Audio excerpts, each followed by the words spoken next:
Free Agency 2019. Le Jazz, les Pistons, les Suns et qu'est-ce qu'on a dit? Les Pélicans. Évidemment, boum, le chrono il démarre. Boum. Équipes qui ont été assez malignes. Tout à fait, la Free Agency a ouvert ses portes ce dimanche, on a tout vécu en direct. On rappelle ici, tout en bas, vous avez en escroc le tableau avec tous les transferts, les signatures qui ont été actées, c'est mis à jour en temps réel comme dans Matrix. Et donc justement, on a déjà fait pas mal d'équipes, là on en prend 4. Parce qu'il n'y a pas non plus eu une montagne de mouvements, mais des petites signatures, des petites choses,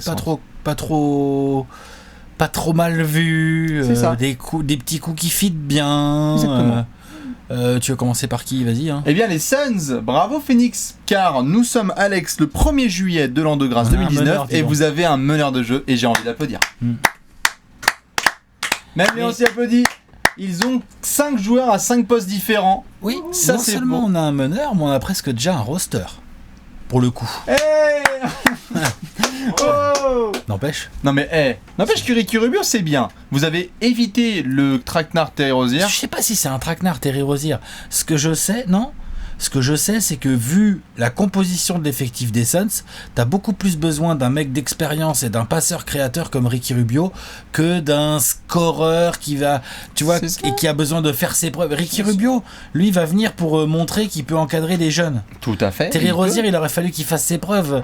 Alors que nous, on veut que ça soit Booker le franchise, et puis on veut que Ayton ait le ballon. Bien sûr. Vous aviez Beverley et Collison dans le viseur. Beverley, ça aurait été super. Bien sûr. Finalement, t'as Ricky Rubio, c'est très bien sa coche de nombreuses cases. Moi, je préfère avoir Ricky Rubio que Collison, perso. Oui, tout à fait. Je préfère avoir Ricky Rubio que Terry Rozier. Qui peut jouer sur rythme rapide. Après, Pat Beverley, c'est vrai que j'avoue que j'avais un petit faible sur le côté pitbull à côté de, tu vois. Mais après, la création et à la passe, Ricky Rubio, il est quand même sérieux. Monty Williams, il va être bien content d'avoir justement un meneur vétéran à qui remettre les informations sur le terrain, des jeunes un petit peu à encadrer. Bravo les Suns, sur combien? 51 millions sur 3 ans 51 millions sur 3 ans, donc j'ai vu les gens qui disaient oui, c'est quand même un peu cher, c'est pas faux. C'est pas faux, mais c'est pas non plus genre démentiel. Et en plus, c'est que sur 3 ans. Oui, et puis c'est le prix à payer pour passer un cap. Et puis exactement. Qu'est-ce que c'est que ça? Tu vois, à un moment donné, à Phoenix. Avoir les mains dans les poches. Si Phoenix était pas capable. Et si on avait dit non, ils n'ont pas voulu payer 17 millions Ricky Rubio, là j'aurais été fou furieux, tu vois. C'est clair. Franchement, je préfère qu'ils le payent 17 plutôt qu'ils nous disent trop cher. Non. Phoenix, c'est bien joué. Donc voilà, c'était l'addition qu'on attendait, vu qu'ils avaient quand même plutôt travaillé le front de courte autour de la draft, tu vois, avec Saric et Baines. Tout à fait. Et puis en plus, il y avait des rumeurs. Tout à fait, il y avait des rumeurs sur notre ami Ricky Rubio du côté d'Indiana. Finalement, c'est Phoenix qui passe et qui fait un Eurostep pour récupérer l'espagnol. Et du coup, t'as un 5 majeur, à peu près, des yeux à dessiner, et puis t'as déjà un peu du banc, t'as déjà un peu un roster. Il y a encore du cap, il y a le cas, pour finir comme ça, on arrête sur les Suns, il y a le cas Kelly Oubre, on va voir ce qui va se passer. Oui, tout à fait, peut-être que maintenant qu'il y a un peu de place il est agent libre, restreint, mais il est agent libre, le gars. Est-ce qu'il va se prendre un gros contrat, Max? Alors moi, ce qui m'a surpris, c'est que je pensais que la nuit dernière, il allait, oui, exactement, ou d'autres gens comme ça qui ont encore du cap et qui pourraient être intéressés par son profil, je pensais que la nuit dernière, il allait tout de suite au moins recevoir des offres. Oh, je pense qu'il a dû en recevoir, mais je pense que ce qui est intéressant de son côté, oui, et puis il a reçu les offres sans qu'on le sache. Je pense qu'il sans que Wojnarowski soit au courant. Oui, parce qu'après c'est que d'un côté qu'il les envoie et après c'est lui qui prend ses décisions, mais je pense qu'en tout cas, c'est là ce qui est assez bien joué, c'est qu'il voit les équipes qui ont du cap disponible et du coup il fait hey les Clippers, salut, ça va, par exemple, et du coup il peut aller les voir et leur dire faites votre offre, celle-là, en fait vous pouvez pas la remettre un peu en l'air parce que sinon vous n'allez pas du tout avoir de talent en fait. Vous n'allez pas avoir de Jimmy Butler, de Neussège, donc. Et là on verra si les Suns s'alignent ou pas. C'est ça. En fonction de la taille de l'offre déjà. La question, je te demande pour toi, jusqu'à combien ils s'alignent jusqu'à combien les Suns, genre faut qu'ils s'alignent et à partir de combien genre vaut peut-être mieux laisser filer Kelly Oubre. Dépasse pas les 20. Les 20 par an Ah ouais, bah alors pas longtemps alors. Dépasse pas les 20 par an? Ah ouais, non, tu dépasses pas les 20 par an. Si tu pouvais pas dépasser les 15, ça serait bien. Oui, bon bah là Alex pose ta clope. 60 sur 4, c'est bien. Oui, bien sûr, bien sûr. Non, c'est bien. 15 sur 5, s'il vous plaît. 60 sur 4. 15 millions sur 5. C'est bien. Tu rêves. Là, tu matches. Moi, je pense qu'avec le Toi, tu dis 80 sur 4, par exemple, tu dis il faut matcher.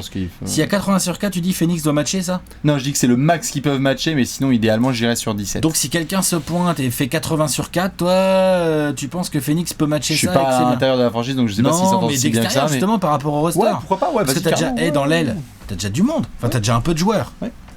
Surtout que tu viens rajouter Saric. Pourquoi pas? Pourquoi pas? Mais il est bon, il a fait ses carrières high, hein, mine de rien, en demi-saison avec Phoenix. Avec les Suns. Dans tous les cas, Phoenix a son poste de meneur. C'était pas mal. Ouais, c'est bien joué et on va surveiller tout ça. Les Pistons, eux, ont aussi récupéré un meneur. Il s'agit de Derrick Rose. Il y avait déjà eu des rumeurs pendant le week-end. 15 millions sur 2 ans. C'est ça. Après une bonne petite saison dans le Minnesota, Dédé Lamoroso, eh bien, il retourne dans la division centrale. Ils savaient qu'ils allaient certainement perdre Schmitz. Donc Dédé va être le backup de Reggie Jackson. Ou un joueur qui puisse jouer à ses côtés par séquence. Peut jouer à ses côtés par séquence, tout à fait. Représenter une assurance l'un pour l'autre au niveau physique. On peut pas dire que sur les lignes arrière, ça soit Alexa, de toute façon aux Pistons, on verra du temps de jeu. Non, bien sûr. Ce qui est très intéressant pour Détroit, c'est que on l'a vu là depuis un mois, ils avaient des besoins cruciaux. Il fallait du shooting et de la défense. Ils ont récupéré Tony Snell.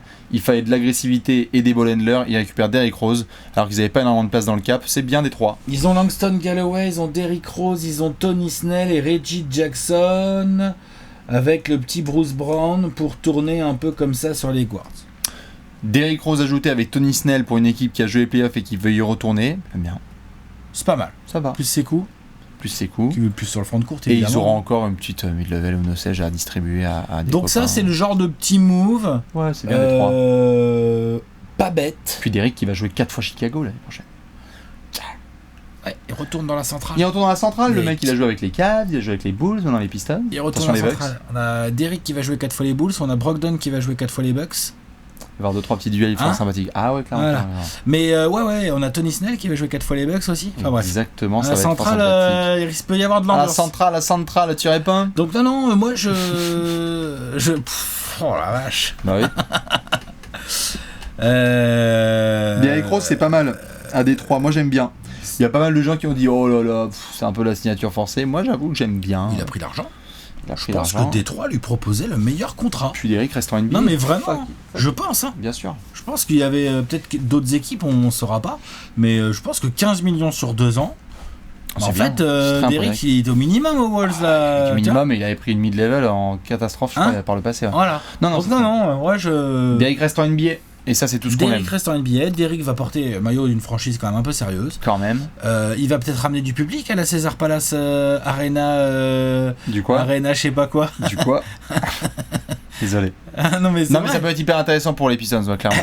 En termes d'expérience. Un maillot Derrick Rose Pistons, ça doit se vendre, ça. Ouais, et puis il voulait du vétéran et tout, et des mecs qui ont déjà. Moi, s'il commence à être bon, un maillot Derrick Rose Pistons, ça peut m'intéresser, tu vois, cette affaire. Ouais, bien sûr. Beau maillot bleu, là. Ouais. Hein, Léonce? Non? Oui, tout à fait. Qu'est-ce qu'il y a? Non, je parlerai après. J'aime bien qu'on enregistre et qu'il y a du transfert en direct. Merde. Ok. Après, on voulait parler des Pélicans, notamment. Nos amis de New Orleans. Ça, j'ai beaucoup aimé. Ouais. New Orleans, c'est très bien. David Griffin qui continue son boulot en interne.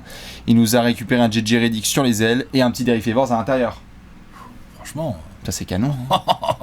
Déjà, on avait parlé d'eux. On disait, ouais, David Griffin à la draft, il s'est bien démerdé. Bon, déjà, il a la chance d'avoir le 1. Après, il a été tradé avec les Hawks, tout ça. Enfin, voilà. Il a quand même vraiment bien fait son taf. Il a plutôt bien lâché Anthony Davis en récupérant Lonzo Ball, Josh Hart, Brandon Ingram, tu vois. Genre des pics de draft jusqu'à la fin des temps et tout ça. Mm-hmm. Là, il comble bien les besoins. Hein. Bien sûr, bien sûr. JJ Redick, expérience shooting. Parfait. Je sens ballon. Jeu dur. Donc t'as Lonzo Ball, les Jrue Holiday qui peuvent bricoler, t'as un JJ Redick là qui va se balader dans les écrans, pendant que tu auras Zion Williamson et bien sûr, Jalil Okafor ou comment il s'appelle bien sûr, Jackson Hayes. Hein, tu vois, genre c'est quand même intéressant. Non, clairement. JJ Redick qui va venir épauler Alvin Gentry pour former les jeunes, donc ça c'est très bien. Et Derrick Favors aussi. Ouais, on n'a pas le salaire, Derrick Favors encore. Hein. Non, mais il y a moyen que ce soit pareil de l'ordre. C'est un trade. Donc il y a moyen qu'ils prennent sa dernière année expirante à vérifier. Quoi, ils encaissent tout le cap de peut-être de Favors qui est à 16 millions, je crois. Et genre, ils donnent rien au Jazz en échange ou un petit quelque chose. Il y a du pic du second tour. Mais pas un petit joueur. Le Jazz, qu'est-ce qu'il pourrait vouloir? Non, c'est du pic. Pic, puisque le Jazz, gentiment aussi, ils vont commencer à être blindés. Oui, mais comme ils donnent un joueur qui gagne quand même de l'argent, le Jazz aurait pu dire tiens, on est intéressé par Josh Hart ou... J'en sais rien, moi. Je crois pas. En tout cas, c'est à vérifier. Un joueur comme ça, tu vois. Tout à fait. Ce qui est sûr, c'est que vous irez voir les réseaux sociaux, notamment des joueurs du Jazz, tout ce qui est Donovan Mitchell et Rudy Gobert, tous unanimes sur le fait que Derrick Favors a été très important dans leur construction, de leur identité. Joueur bosseur, pilier aussi du vestiaire qui a toujours accepté de foncer dans la mine. Et donc à New Orleans, ça pourrait être très bien. Ils vont pas le couper, parce que tu sais, il est non garanti, lui, en partie. Non. à mon avis, les Pels vont le garder et compter sur lui pour les aider. Parce que ça a bien leur apporté. Je regarde. Alors, c'est pas dit, ils disent pas. Si trade to New Orleans, second pick 2021 et 2023. 2 seconds pick. Ouais. C'est tout. C'est tout ce qu'ils ont donné. Oui, c'est ça. Donc le Jazz voulait vraiment le baser. C'est ça. Et New Orleans avait envie de récupérer du joueur vétéran. Donc très très bien pour les Pels qui continuent. Et donc qui ont cet alliage de jeunes joueurs excitants avec enfin des joueurs d'expérience récupérés sur le marché. C'est top. Hein. On en a été, qu'est-ce que je dis, en 3 semaines. Non, mais David Griffin est en train de nous faire une mixtape. Il a fait un taf là. Tout à fait. Faut reconnaître. Et il a pas l'air d'avoir fini. Et il a déjà une équipe là. Il a déjà un 5 majeur avec du banc. Ouais. Et des jeunes et du talent et des joueurs excitants. Franchement. C'est clair. Quand Lonzo Ball il va commencer à envoyer des alley-oop no look à Zion, on va voir flou. Avec du Giannis dans le corner. Et avec Jrue qui défend dur et Bien tout. sûr. Non, ça peut être très fun. Ouais, c'est pour peu qu'il y ait des ballons qui arrivent au poste bas, Jelly Okafor. Et que l'autre continue. Tu vois, genre. Non, mais les Pels, ils vont être. C'est une des équipes qui passe attendue la saison prochaine. Autre équipe qui a beaucoup créé la discussion, c'est le Jazz. On les avait vus, ils avaient récupéré Mike Conley. Dans un trade avec Memphis. C'est ça, juste avant la draft. Donc ils avaient déjà leur meneur. Ensuite, ils se sont ramenés sur le marché des agents libres et ils ont fait. On oublie la piste Bobby Portis, on fonce sur Bojan Bogdanovic. Plus de 70 millions sur 4 ans. C'est une grosse signature pour une ville et une franchise qui n'attire pas souvent les agents libres. C'est très fort. Il y a eu aussi, qui a été évoqué très rapidement, mais ils ont dû vite comprendre que ça serait pas possible. Il y a eu Tobias Harris, tu vois. Mais il était clair que Derek Favors n'était pas vraiment gardé. Ouais, non. Ah non, mais Bogdanovic, c'est très bien à Utah. Qui peut jouer Space 4. Hein. Mais bien sûr. Ils vont essayer, ils ont même osé prendre Ed Davis à 10 millions les 2 ans. Il peut jouer Space 4, non? Ils ont pris Ed Davis 2 ans à 10 millions, qui est un des meilleurs rebondeurs de la ligue. Et Davis pour rentrer derrière Gobert, là? Ils vont être très fatigants. La Jazz, là, attention. Le Jazz peut être très fatigant. Ils ont un 5 majeur, Mike Conley, Donovan Mitchell, Joe Ingles, Bojan Bogdanovic et Rudy Gobert. Pas mal. C'est très relou. Il y a de l'expérience, il y a du shooting, il y a de l'intelligence. Ils ont Ed Davis sur le banc, ils ont Dante Exum, ils ont Grayson Allen, ils l'ont fourgué. Ils l'ont chambardé, je sais pas. Ils l'ont pas fourgué à Memphis. Ils ont gardé Royce O'Neal, très important. Ils ont gardé Royce O'Neal, tout à fait. Bien. Ils ont gardé George Niang aussi. Ouais. Ils ont toujours Tony Bradley. Bon, je sais pas s'il servira vraiment un jour lui, mais peut-être par la suite. On verra. Ils ont toujours Raoul Neto. Ouais, ça manque quoi? Ça manque peut-être un petit joueur dans le front de courte encore, un vrai 4. Ouais, allez. Bien sûr, ou un autre créateur en sortie de banc et puis c'est tout. Un scoreur en sortie de banc. Mais franchement, Utah. Jazz, très sérieux. Déjà dans la course, le nouveau management de Utah. Oui, il vient d'arriver le nouveau là. Le nouvel exécutif, il a fait Zach, comment il s'appelle? Zank. Ouais. Je sais plus, un truc c'est Zank, je crois qu'il s'appelle. Comme ça. Putain, le gars il fait pas semblant. Ouais, le trophée de exécutif de l'année, il a fait un peu le. Ouais. Je peux mettre une option? Vous pouvez mettre les premières lettres de mon prénom, s'il vous plaît. Bon, après, attention, Sean Marks. Attention à Sean Marks. Attention à d'autres gars aussi, tout à fait, qui vont être sérieux et qui vont essayer de faire de la course. Dans tous les cas, voilà pour ces 4 petites équipes. Des mouvements très intéressants, des équipes qui seront attendues dès la rentrée. Du mouvement malin. Ouais. Du contrat plutôt bien calibré. Des joueurs qui répondent aux besoins de l'équipe, mais à l'instant T. 4 équipes qui ont des objectifs différents les 4. Attention, on va pas commencer à dire que les Suns et le Jazz ça joue dans la même cour. Non. Mais qui ont décidé, tu vois, là t'es plus en train de prendre du potentiel, t'es en train de prendre des joueurs que tu payes malin pour que ton équipe soit plus forte tout de suite. Clairement. Et ça j'aime bien. Pareil, et je pense que ce sera à vérifier évidemment dès la rentrée. On surveillera notamment les gamins qui sont en Summer League et nous on va enchaîner parce qu'il reste peut-être 2-3 petites équipes encore à analyser. Faut voir. Dans la Free Agency 2019. A tout de suite. Ciao.